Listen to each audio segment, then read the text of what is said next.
Hello, everyone. My name is GGian. This is another edition of Game Time. In this show, we interview founders and developers on the blockchain/NFT game industry. Today, I'm joined by Agroed. He's the founder of Splinterlands. For those who don't know, it's a digital collectible card game built on blockchain technology, where you build up a collection of cards and use them to battle other players in a skill-based matches. Hello, Aggie. How are you doing? I'm doing great. Thanks for having me on the show. Oh, it's a pleasure having you. I have just stumbled upon this game a few days ago, and I have to say I'm impressed by its uniqueness. Why don't you before we get this started, why don't you give us a little bit of background on what you have already worked into and what's your work on Splinterlands? Sure. So Splinterlands is a trading card game, and it's built on a blockchain, which means that you get to play anytime, trade anytime, and earn every win. The cards are all non-fungible tokens, which means that when you buy packs and open them, you get cards, and the cards are in your wallet. And you, as the player, get to decide, are you going to play with them? Are you going to rent them? Are you going to burn them? Are you going to trade them? You make decisions about your assets. The game itself is like a quick 5-minute battle, sometimes even less. And the goal is just it's like a quick strategy game. So every time that a match happens, the rules will change. You'll have different team combos, different mana caps. Like every time the match is different. And then if you win, you get a higher rank. And how high your rank is determines how much you can earn while playing. On top of that, there's a robust tournament system. There's season rewards, daily rewards, and then like a guild system. And the main feature of guilds is rolling out like next week, where you get to start battling as social groups, as guilds versus each other. So there's a whole... it's like, in my brain, it's one of the most well-built, like really like showcasing all the utility of blockchain of really any dApp that's out there. We've just done so much that you can do with the cards and how you can play and built this game. So it's gone really well. I mean, we've played like 50 million games. We're in 142 countries. The game is in 8 languages.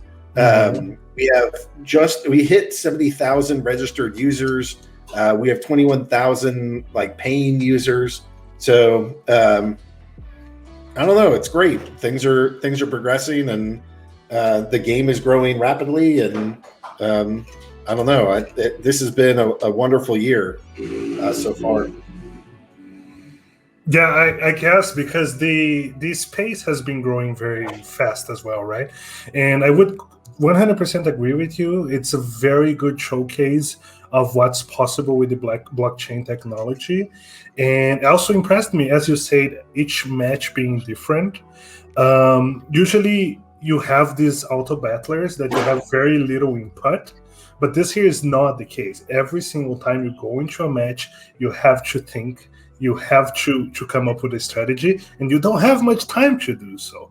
So it really impressed me on the gameplay sense. And yes, the blockchain aspect is definitely narrowed down very, very tightly. And it's beautiful. It's a beautiful product. My kids in the background. Sorry about that. Hey, so you have some booster packs. Why don't you go open some booster packs so that players can see kind of what definitely. This is like? Yes, let's show them. So Aggie was kind enough to let me have a few booster packs. So let's open a few individually, and then we can open a bunch. This is the first pack I'm going to be opening. So right now, it's actually pinging the blockchain. So this is what cards you have are determined by what some randomized data from the blockchain. Oh, that looks like a good card. Go click that. You get a little highlight on some of these. Oh, I see. Drake. All right, so you get a new summoner. It's a hero, right? Like summoner, yeah. It's one of the summoners. Yep. I can upgrade the cards, right? Yeah, you can combine them to upgrade them. Click right below that where it says click here to view the blockchain data. So this is all the data that was there, like the transaction ID, block ID, previous block ID. That information goes in to feed what packs you should get. So if you click generate packs, that bottom button. Wait, but how did it happen so smoothly? Because we have a team of really talented programmers that pulled the data. Yeah, that's a fair answer. No, but this is very seamless. I love it. Mm-hmm. So now because these cards, the gold foil legendary summoners are worth hundreds of dollars. So what you don't want is like us or anybody else able to go mint packs that just contain only those. So it's really important to be able to verify all this data. So let's go back to open. Let's get another individual pack or two, and then let's go open up all of them all at once. All right. So again, each time that you open a pack, it's another blockchain transaction, and it's actually trying to figure out, based off the randomized data that was in there, what card should you get? So I have two good ones. Yeah. So there's a Chimer Princess and a Tower Griffin. This is cool. I love this art. There we go. All right. Perfect. Let's check the blockchain data again. And then generate pack. It shows the same thing. Perfect. Yep. No, it's just because I'm used to Ethereum. These things take time, man. Yeah, I mean, I think we have about as seamless of a blockchain game and processes as just about anybody, really. All right, so there's another summoner. There's Pyre. Yeah, I have used this one. So, all right, so now let's go open them all up. Let's do the big one. Multiple open. 72 packs. Boom. Yeah. Okay, I shall continue. So again, it's taking a second. It's like literally asking the blockchain what card should be in this. So you don't know. So you can click the card if you want individual, or you can click reveal all. So there, in that case, you actually got two cards. So that little red 2 in the top right, the little banner. So you got two copies of that. So click reveal all. Let's see what you get. 10 copies of it. So there's a gold foil card. 2 summoners are in there. That's your first legendary. Hey, Yoda's that coup. Oh my! Actually, another legendary. I love this. Legendary. So, there's a gold foil card. Another gold foil card. Another gold foil card. 2 more summoners. Gold foil. Now scroll up before you do anything else. Scroll back up. I'm curious. No, keep going. All right, so that Yoden's Aku, I don't know the prices of all these cards, but that one is about $30. Oh my god! That's a $30 card that just popped open right there. That's beautiful. Chimer Princess, the Mother Kayla. That's probably like a $4 or $5 gold card there. So you got this is not bad. You got some legendaries, and now when you go and play, you're going to have a lot more options to choose from. Yeah, and it's going to get a lot more difficult. Yeah, so hit close for a second. So now go to your card collection. All right, so let's go find one like that. The Kobold Bruiser. Click on that guy, or the Serpentine Spy is fine. Yeah, we want the ones that are owned. So now what we're going to do? So click on the stats button. It's above the estimated value. It's kind of in the top right, stats. Nope, above that. There we go. So the way that the game works is that you want it to be as high rank as possible, because when you double your rank, you approximately can quadruple your earnings. So you want to get to high rank. And one of the ways that you can get help to get to higher rank is to have higher quality cards. And in order to get to higher quality cards, what you do is combine them. So you have 8 of these Kobold Bruisers. If you combine them all, they'll be level 2 and partway to the way to level 3. And you can see that when you go from level 1 to level 2, it gets an extra health. And then when it goes from level 2 to level 3, it gets an extra speed. And then when it goes from level 3 to level 4, it gets an extra melee attack. So every level that you're going up, you're unlocking new parts, and then you can see by level 6 you get a new ability. That's the knockout ability on the right. Okay, yes. So click that level 6. So like click the yep, good. So now you can see on the card there's that fist. So go highlight under the fist, and now it does double damage when attacking an enemy that is stunned. Mm-hmm. So let's go. So click on cards, which is 2 to the left of stats. Oh, that works too. So click one of these cards, and let's go combine them. Yep, Serpentine Spy is another good one. So click the plus right above that, the plus, and we're going to combine these. Yep. So click OK. So what this is going to do is that you see how you have all those different cards. Now you're just going to have one card.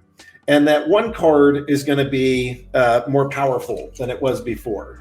So now it's actually level 3. So in this case, go click on stats again, and we can see what just happened. Yep, that's the level stats there. So it went from 2 melee attack. It's still at 2 melee attack, but now it has now it's faster and it has more health.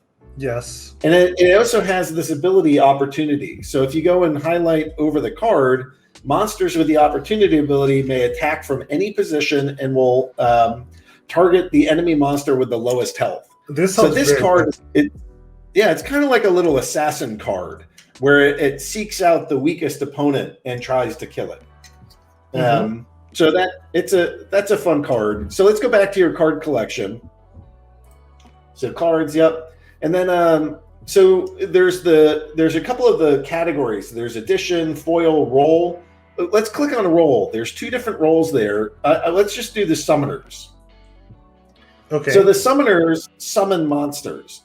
And how powerful of a monster you can have is set by the level of your summoners.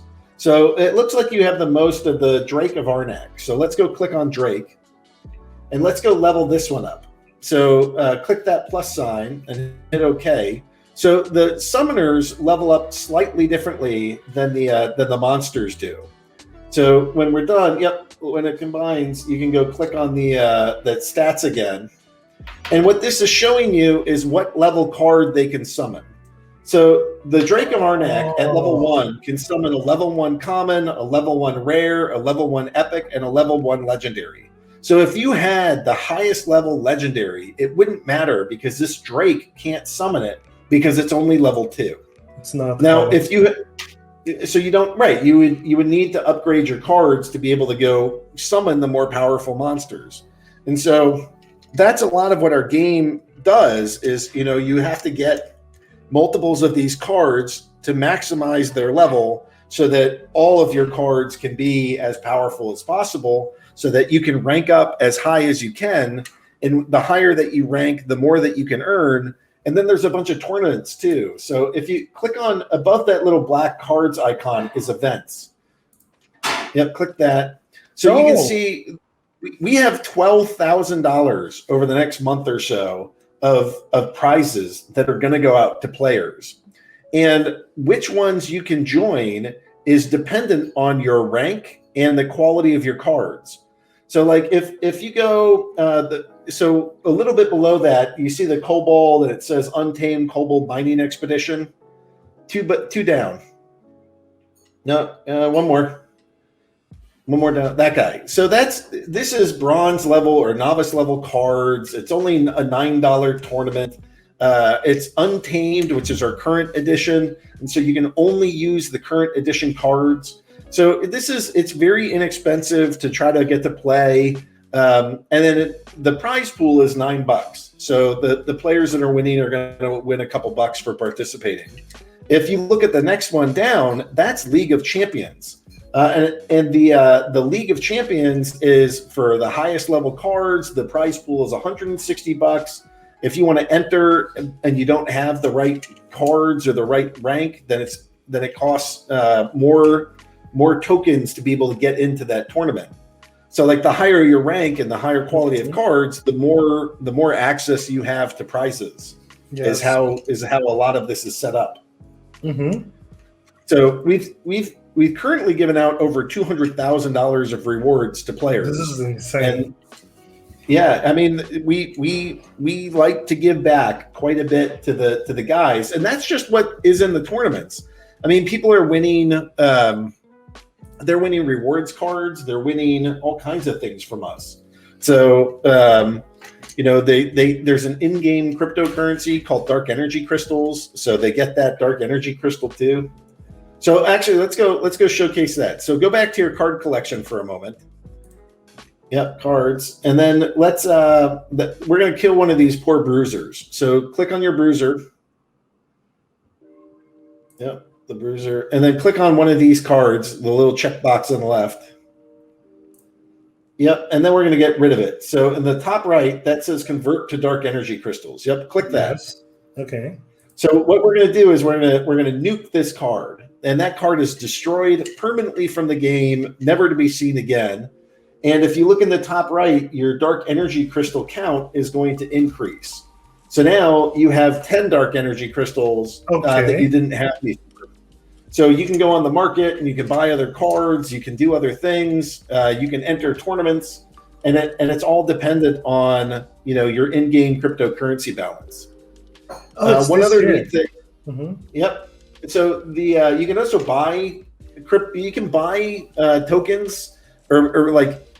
The game uses we started with like having Bitcoin, Litecoin, Hive, and all these different currencies interacting, and it ended up causing a lot of problems because Bitcoin has like a 10-minute block time, Hive is 3 seconds, US dollars can take days. So what we did is we combined everything into credits. So X out of that real quick, and then there's a green plus sign next to the gold coin. So click that. So if you want to get credits, you can buy them with PayPal, or you can click on crypto, and you can pay with crypto. And there's just like a ton of different options here. So click on the. Well, I don't know if I can see this. Click on the down arrow. Do you see the highlights? Yeah, oh, it doesn't show. Unfortunately, it doesn't show. It's okay though. It's a lot of options. Yeah, I mean, Hive, Bitcoin, Litecoin, Steam, Bitcoin Cash, Sand, Gala, Polyant Game, Bat. Yeah, there's like a million different choices here. So some of them are ERC20, some of them are cryptos, but basically you can spend whatever kind of currency you want. We don't really care. You can spend fiat, you can spend crypto. We'll convert all of it into the credits. And then if you X out of that, like when you go on the market, you can buy stuff, or the shop. Shop is all the way at the far left here. So you can buy booster packs. And when you buy booster packs, you can get airdrops too. So every time that we sell 100,000 booster packs, we release another airdrop, except for the very last ones. Click Learn More real quick. The Learn More up a bit, right there. So these are all the airdrops that have gone out so far. So the earlier that you buy packs, the more airdrops that you are eligible for. So like the people that bought the very first one, even if they didn't buy any more packs, they've been getting airdrops this whole time. So there's only 4 more airdrops left, but it certainly pays to get in and purchase packs as quickly as you can so that you can get as many airdrops as possible. Of course. Yeah, so if I join now, I'm going to get from here onwards, right? Correct. So yeah. So when we're going to sell out of these probably sometime this year, and when we sell out, we'll go release another edition, and it'll be called Chaos Legion. And then if you buy into the Chaos Legion, you'll have airdrops. If you get in early, you'll be able to get all of the airdrops like the players who bought in at the beginning of Untamed. So let's X out of this. So one of the big things that we do in our game, you battle and you use summoners and monsters. So click from packs over to land, which is right next to the packs. Yep. So what we're doing is we're actually selling land, and the land that we're selling is going to allow you to mint items in the game, and they're going to be new item types. They're going to be items and spells. So right now in a battle, you fight and you choose your summoner, you choose your monsters, and they'll fight. in the next iteration of the game, after you choose your summoners and after you choose your monsters, I will see your choices and you'll see my choices. And then we'll have a second round of battle where I get to choose items and spells to go mess with the battlefield. And the players that do that the best, kind of pick the best team and then adjust their team the best. They're going to be the players that win. And you're going to need items and spells to do that. And the only people that will be able to mint those cards, it's not the game, it's the players that have land. So the landowners, we are transferring the right from us as the game owners and operators to the players to mint these items and spell cards. As long as you have the land, you have to get land and you have to develop the land and harvest the resources, do the crafting. And when you do that, you can, you'll actually be able to build your items and spells. Very cool. This is very cool. Yeah, because this is the thing, both about the monster cards or the hero cards, the evolution system. One of the most difficult aspects of play to earn in general, right, is how do you create this positive feedback loop where you basically have a growing demand for something, right? And you guys are dealing with this problem in a very, very, very cool way, because people get rewarded and they have something to do with that card besides only having one copy, right? They can use as much as 400 copies. Yeah, I mean, we were fortunate to get into this early. We're fortunate to have a really talented team of developers, and we're excited to be able to go build a ton of utility into the game. Like one hidden little gem that people don't know is that you can rent your cards. So because there's so much ability to earn, it's mostly done through a third party. But if you go click back on cards, and then we can go back to your bruiser or something. Any card you own. Yep. So click on the white box for one of the cards. No, one of the check boxes. Yep. So now some of these other options come up. So you can lease your card. So click on lease. So what this does is that you can actually send that card to me, and I could play with your card. You still own it, but I'm now able to use it in battle. And this makes for an entire rental system. And right now it's mostly handled through a third-party site, but we're integrating it into the game. But now you're able to go do all these battles with somebody else's card. And it means that, like, as an owner, you're able to build your cards, build your deck, and maybe you don't always have time to play, which means that you could just rent your collections out to another user.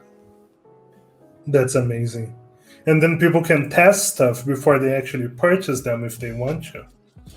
Oh yeah. You can practice with the card, figure out, do I like it? Do I not? Does it fit in with the other cards? Is it useful?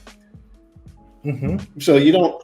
The other thing is that, like, a lot of these trading card games, it can just be so expensive to get into. And so we're trying to find that balance where it's inexpensive to get in, but there's also a big incentive to hold lots of cards. And those two things are often at odds. But what we're adding to the game in the not too distant future is a sort of like a new card reward pool and a every card reward pool. And that way, if somebody just wants to come into the game and only own the current edition, they'll be eligible for one of the reward pools, but they won't be eligible for all of it. And if a player wants to come in and own all of it, then they're actually eligible for both of those reward pools. And there's a big incentive to own and stake both of those cards. Of course. Or all the card types. No, yeah, definitely. No, but it's just the landing thing and the progression with the ranks and the rewards. It makes for a game that, like, has the right balance of value and accessibility, right? There is money to be earned, but there is not an insanely steep curve to be able to compete on the highest levels. So I think that's really, really cool. One thing that I want to ask you, being on the blockchain, there has to be a different or unique way to handle game balance, right? Because given the fact that the cards are NFTs, basically. So how do your team, or how do you like to approach the balance question on an iterative card game? Well, part of what we've done is we don't add all of the stats directly in the cards. So like we're keeping track of the cards, but the actual stats live in the game. So like we have at times changed stats on the cards. We try not to do that, and we're actually working on a system that would allow our players to determine if and when the stats on a card will change. So we've tried to be very judicious with that, but not the cards and the tokens are non-fungible tokens. They live on the blockchain. But like if you go click on the market real quick. No, two to the right of you're on the shop now. Click on the market, 2 over. Yep, there we go. So like, let's go look at Cornelius, the eyeball. So like it costs 10 mana, it has 2 range, it has 3 speed, and those stats don't live in the NFT. Those stats live in our game. And so we can actually change some of the stats because it doesn't live on the card. It lives in the game. And so that we give I can't change the ownership. If you own that card, I can't be like, well, Aggro owns it now. That would totally break the system that we have. But we're up front in large part because if there's a card that just completely breaks the game, then it's not fun. So at times if we test cards and we put them out and we think it's okay, but if there are times where it's just like totally broken, then we do go back and we do fix it because it's better for the game overall to not have any cards that are completely shattered. Mm-hmm. Of course. Yeah, of course. So this is interesting. It leads me to another question I want to ask. Do you guys pay close attention to the secondary market? And if yes, what kind of information are you guys trying to get?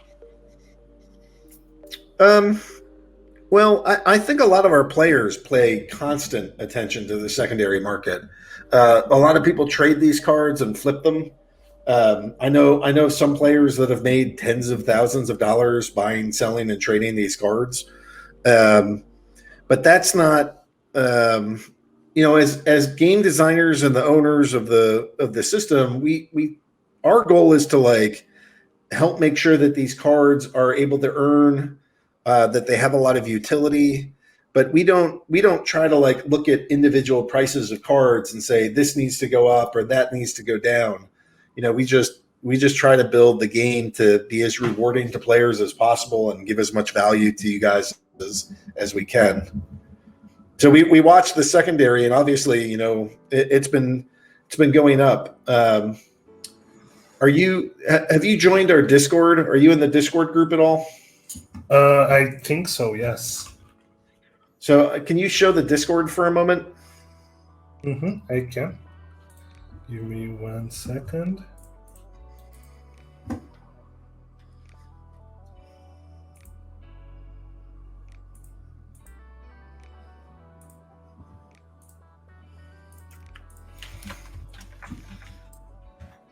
Yeah, it looks like you're in here. So I just tagged you. So scroll down a little bit. Oh, not in the chat. Scroll down on the sidebar there so that we can go look at some of the different ones. Keep going.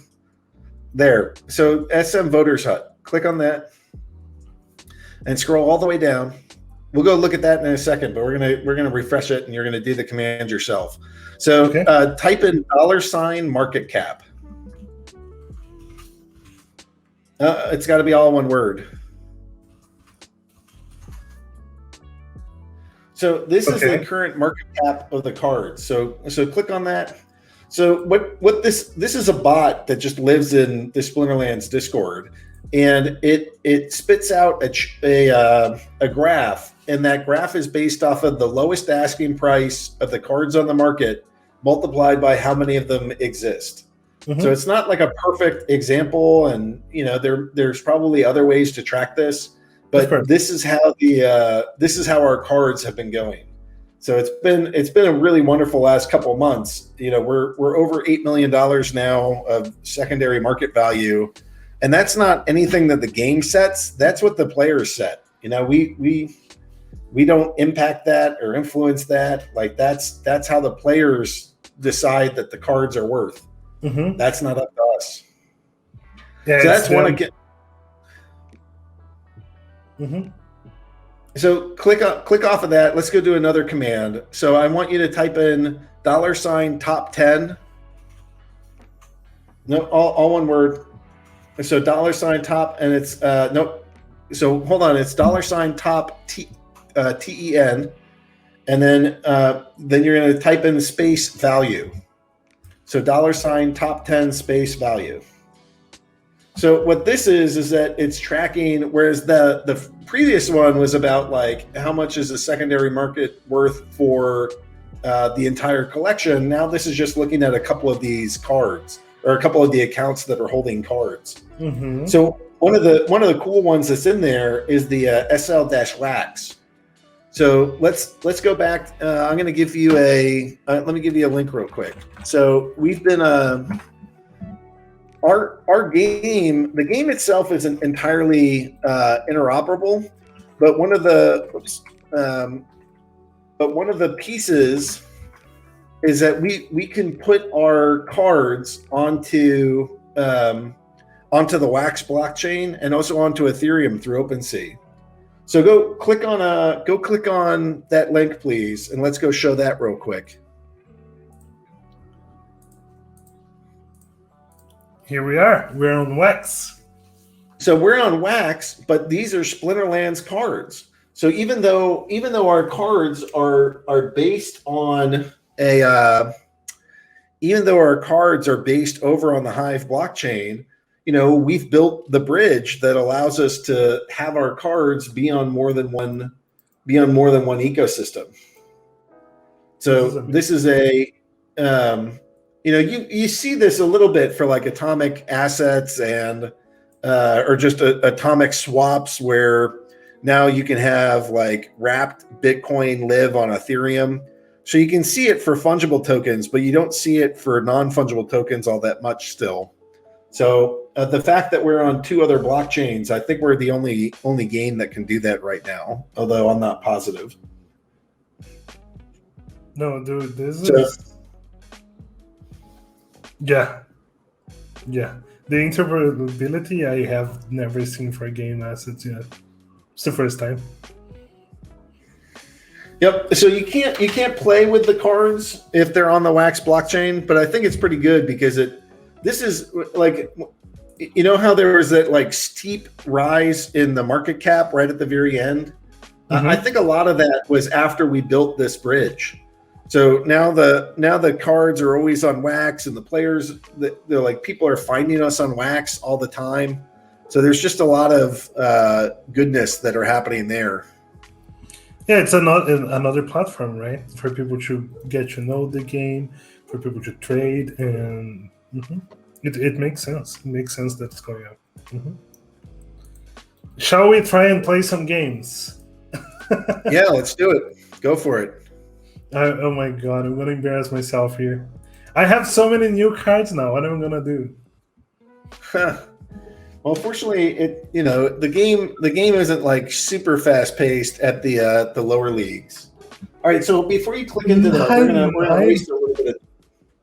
So you have an unlimited mana cap. You can use any of the cards, and I guess we're still low enough ranked where it's standard rules only. So now you can make your team. You have 2 minutes and 30 seconds. So you're gonna have to pick one of these summoners. I think I'm gonna pick this one. Go for Gian. He's pretty powerful. All right, so now you can. You need a tank to be up front. So you need like a big strong monster. Yeah, I'd go with your the Elven Defender there. Let's do that. And then Yeah, you're going to want some ranged and magic in this. I want to go with whatever is the most expensive in this case. Because I have infinite mana in this, right? Yep. Throw them in. Throw your Cyclops in there too. Yeah, you can get your Warchang. Yeah, the magic users would be good. Yeah, throw them in. I don't need more tanks. There we go. This is it.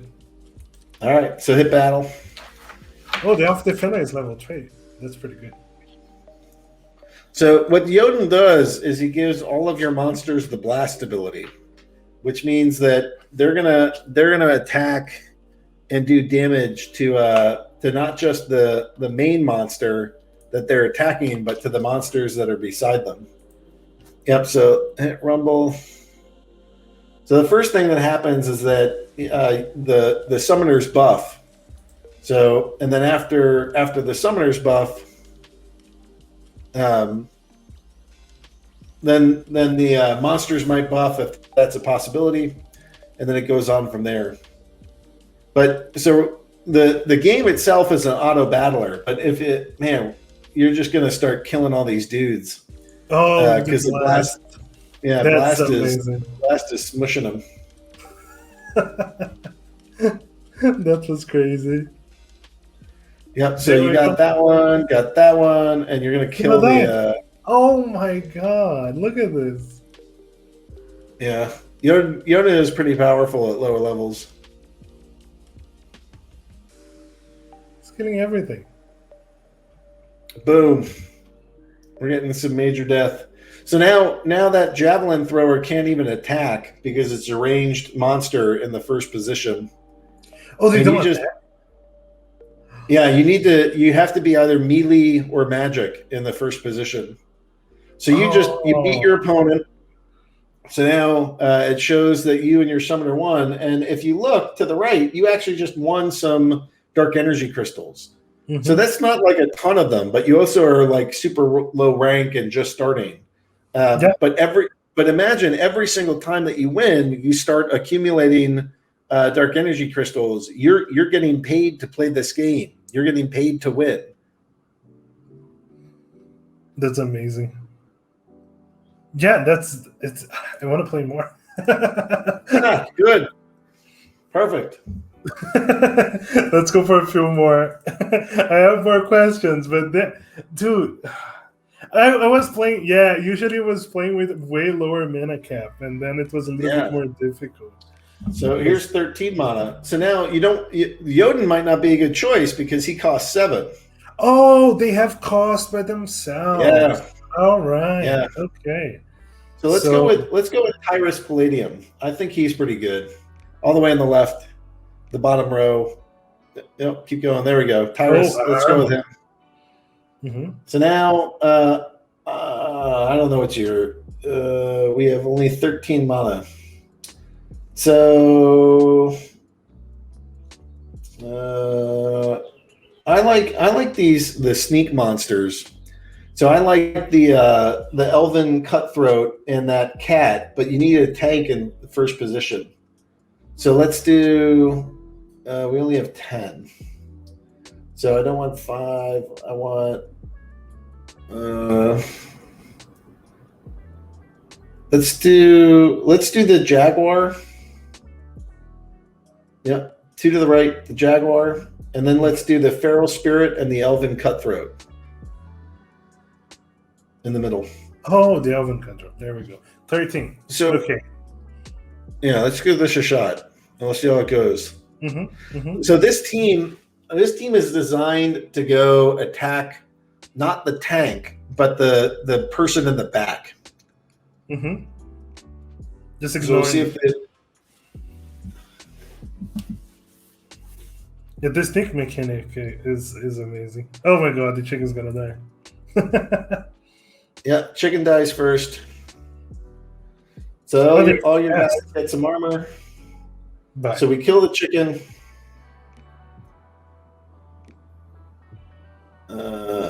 We'll see if. Oh, Ooh. miss. That's bad. Yeah, I think We're probably gonna lose.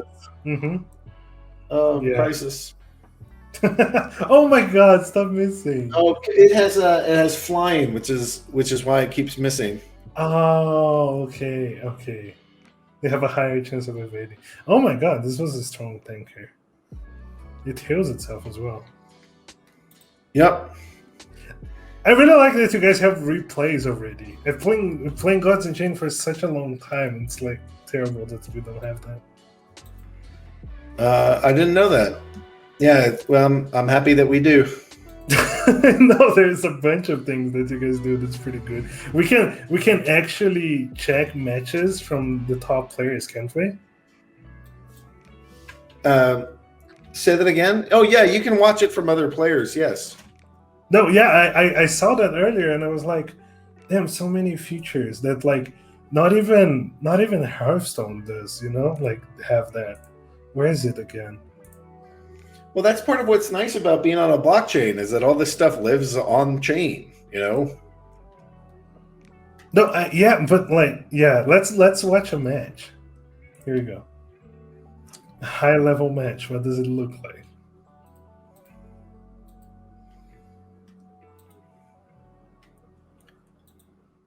Oh my God, that looks cool.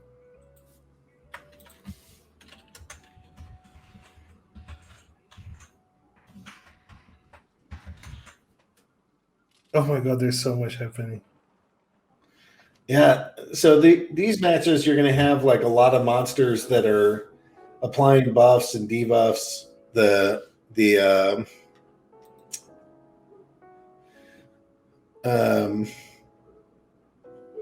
buffs, debuffs. Oops. Looks Yeah, like it gets complicated real quick. Damn. 6 damage. Who did this 6 damage? Oh, it's knockout. Yeah, so that monster got stunned, and then there was and then it got hurt. There's different rules, right, for higher level matches. Right. So if you can actually hover over. So look where it says round 1. So that is heavy hitters. All melee have the knockout ability. So if the monster's stunned, it will do double damage. Mm-hmm. And that's Little League. Little League means that you can't play monsters that cost more than 4 mana. So how does this cost less than 4 mana? Well, hover over every card. Oh yes, that costs 4, 4, mm-hmm. 4, 3, 3, 4. And they have very good stats at the same time. Well, they're also like max level cards. Mm-hmm. Yeah. Right. That's what the little star 10 in the top right is for the Serpentine Spy. Oh, it also changes the elements that you can actually use. So, boom, 8 damage. This is so complex. This is very intricate. Yeah, we worked really hard to come up with a game that would be as detailed as possible and give as many options as we can. Mm-hmm. No, it definitely has them. And the thing is, it starts simple and then it gets difficult as you progress. So there is always the challenge, and that's very cool. It's hard to achieve. So there they won. That was a brutal defeat. Really cool to be able to watch this. So now look, they're getting 89. So you got like 0.4 in this top match. They're winning 89. So 90 dark energy crystals. So that's like 9 cents, right? But you can do that 30 times a day. So you can get 270 per day. Then you get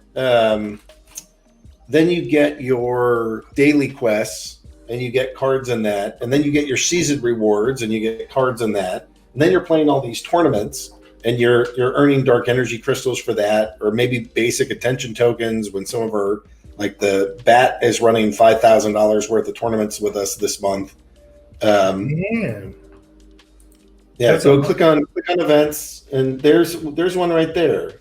So where you see the lion face, so that's the Brave Silver Challenge. So look, they're giving out $430 in prizes there. Yes. Hmm. Dude, this is amazing.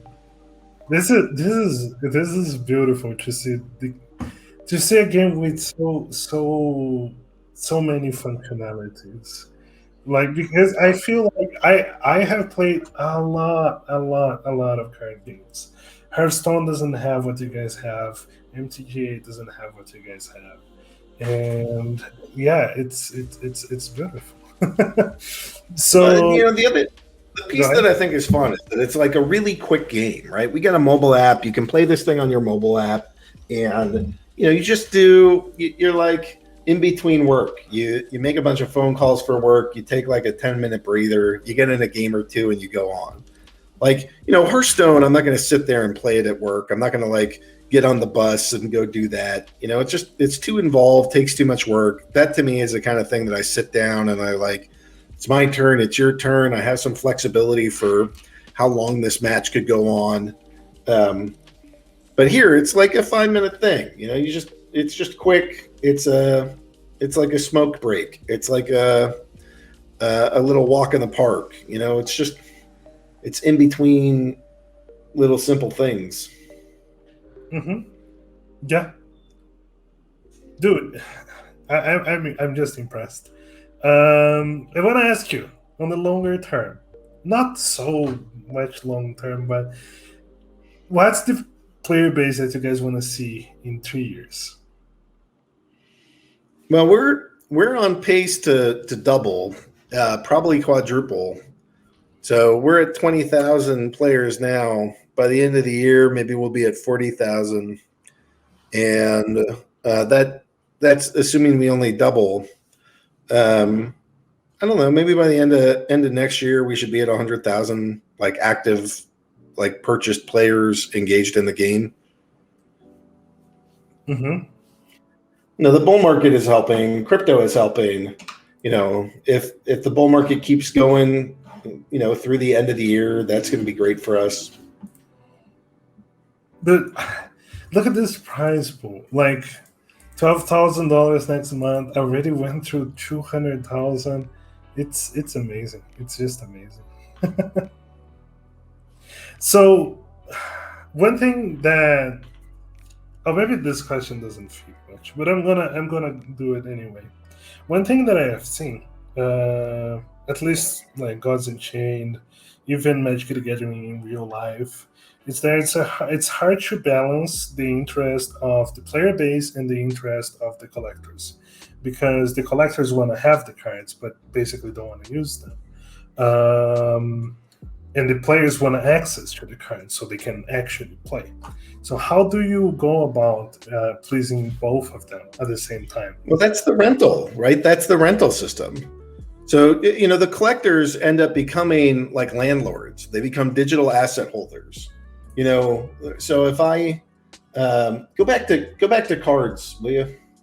Mm-hmm. So click that or cancel that. Go back to cards, and go get rid of your in the at button. A little to the right, you see your name. Get rid of that. No, further down left. Good. And type in SMALP. No, SMALP. Nope, SMALP.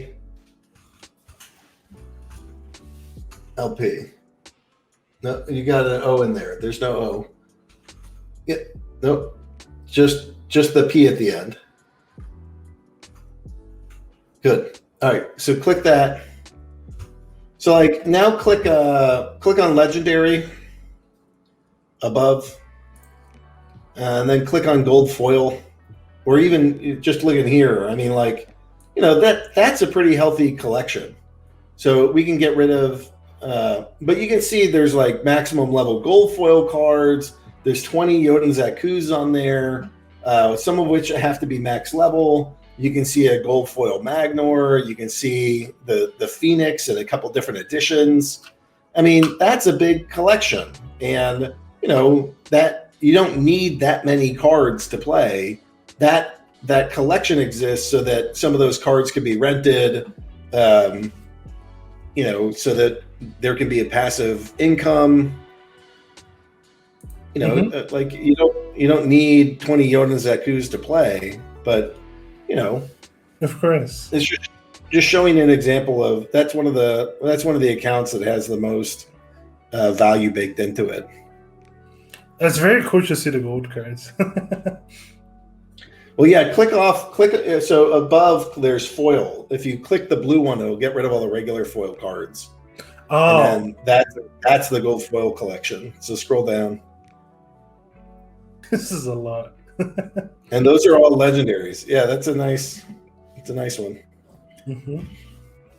And their levels are high as well, I suppose. Yeah, so like the go up a little bit. Let's go find a max level card here. So like that Angel of Light, yes, there's only one, but that's actually level 4. So that's a max level card, which means that there's actually 4 of those gold foils baked into that. Oh, because you need the foil ones to go with the foil ones. Yeah. Okay, you can't feed the normal one into them. Mm-hmm. So that gives you. So I don't know. Players like to collect these cards. Players like to own them. Players like to rent them. And if the assets appreciate, then that'll be awesome. But otherwise, you can passively rent them or play with them to earn. And it's kind of a way that you can like if you're playing Hearthstone and you get done with the game, you can't sell off your collection. So like every single dollar that you spend, you just have to kiss and say goodbye, money. Thanks for being here. But at least in this game, if you go and spend a bunch of money, then you play for a while and maybe you earn something, and then you stop playing. You just like sell off the collection. Go click on the market again. To the left. There we go. So today there was over $10,000 worth of cards sold between players. Right. Oh, so mm-hmm. There were 9,000 different transactions that happened today. That's very. If you own a big collection, it might take you a little while to go sell all the cards, but that's okay. I mean, you just play on your way out. Of course. Oh, there's various editions. Oh yeah. So we sold out of the Alpha Edition. We sold out of the Beta Edition. We're in the Untamed Edition now. There's the rewards cards. That was promo. These are ones that we gave away at special times or sold at special times. Oh, they're pricey. Yeah, that's the rewards. These are the cards. Those are the cards that you win, right? So like you could be playing the game and go click on the gold foil too. Up above the foil type. There we go. So you could just be like playing your normal day and like, oh, I win. I did my daily quest and I get 5 chests. And in that chest, you could get a gold foil legendary card. And like you could just randomly get $100 card for playing the game. Yes. So you're sitting there and you're like trash talking your friends, you're playing some cards, you're getting your stack, you're like, you win a little bit of dark energy crystal and you don't really notice, but every now and then you win a big tournament and you get a big prize there. Yes. You win a season reward and suddenly you get some gold foil legendary, and over time, you start with just a little bit of money, but it really hasn't, it continues to like shock players of like, oh, I'm just going to start and have some fun. And then like 3 weeks later, they're like, holy crap, my account's worth $1,000. What have I done? Yeah, no, dude. So you don't have to answer me this because this may be a little bit out of bounds. But do you guys have any idea for like a high level player? What is the average ROI like monthly? What is the average what? The average ROI, the average return of investment. Like how much are they earning? We don't go by ROI because this isn't, it's not like a stock or something. Yeah. And it really depends on the player. Some players are able to spend very little and get very far. And some players are terrible and they could spend all the money in the world and they still can't push. Yes. This game is a combination of skill, deck quality and the amount of time you put in.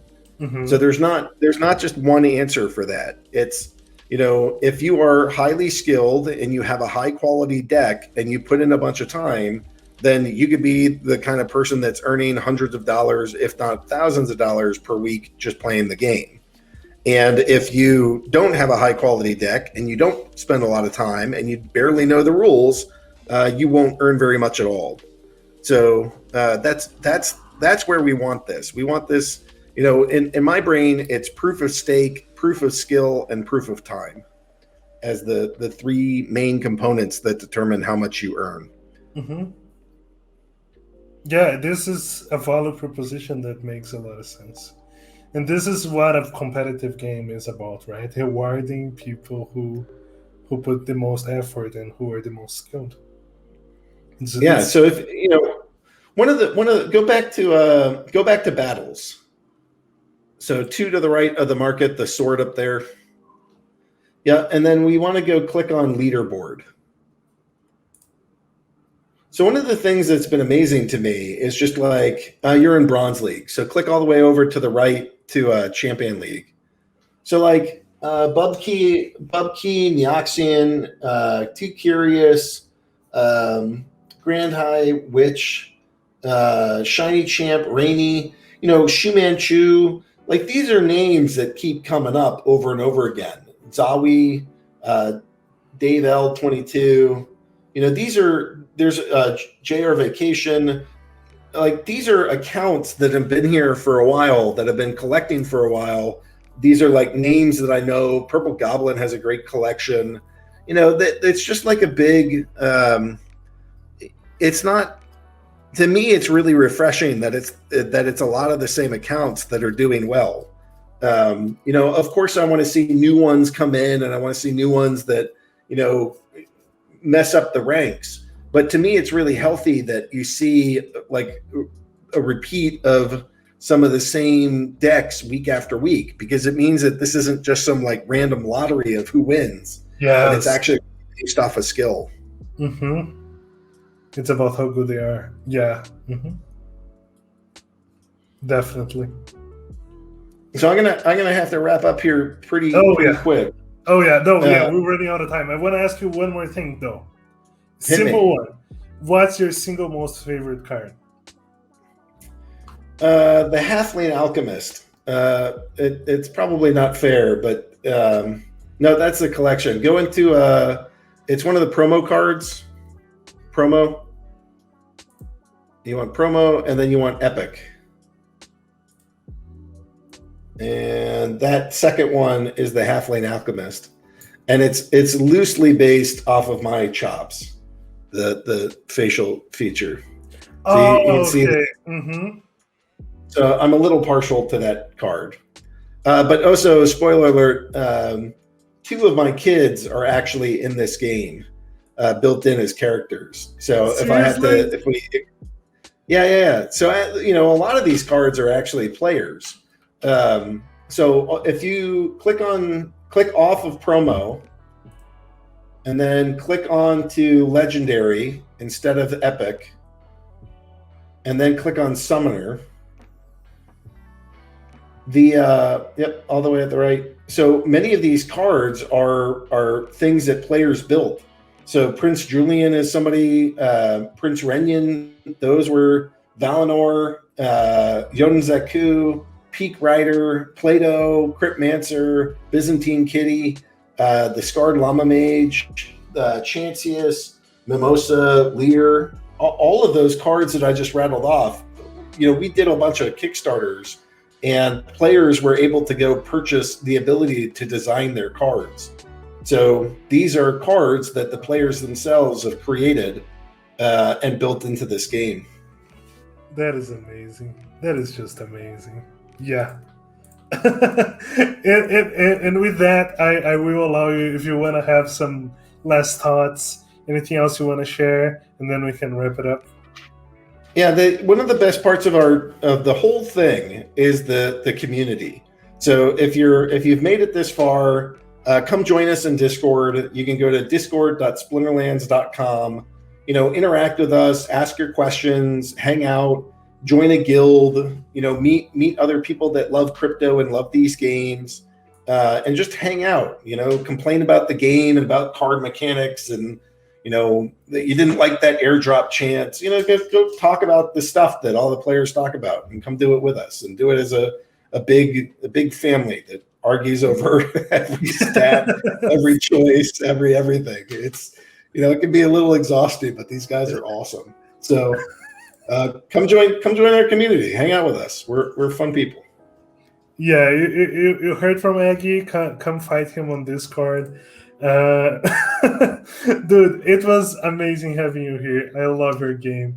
I love this project, and I wish you guys all the success in the world. Thank you so very much for joining us, and thank you the audience as well. My pleasure. Thank you, and come play our game, guys. I think you'll have a lot of fun. There's a lot to it here, and I hope you guys have a wonderful and very blessed bull market for you to enjoy, at least for the next couple months or so. Yes, definitely. So thank you. Right. Have a good night. Bye.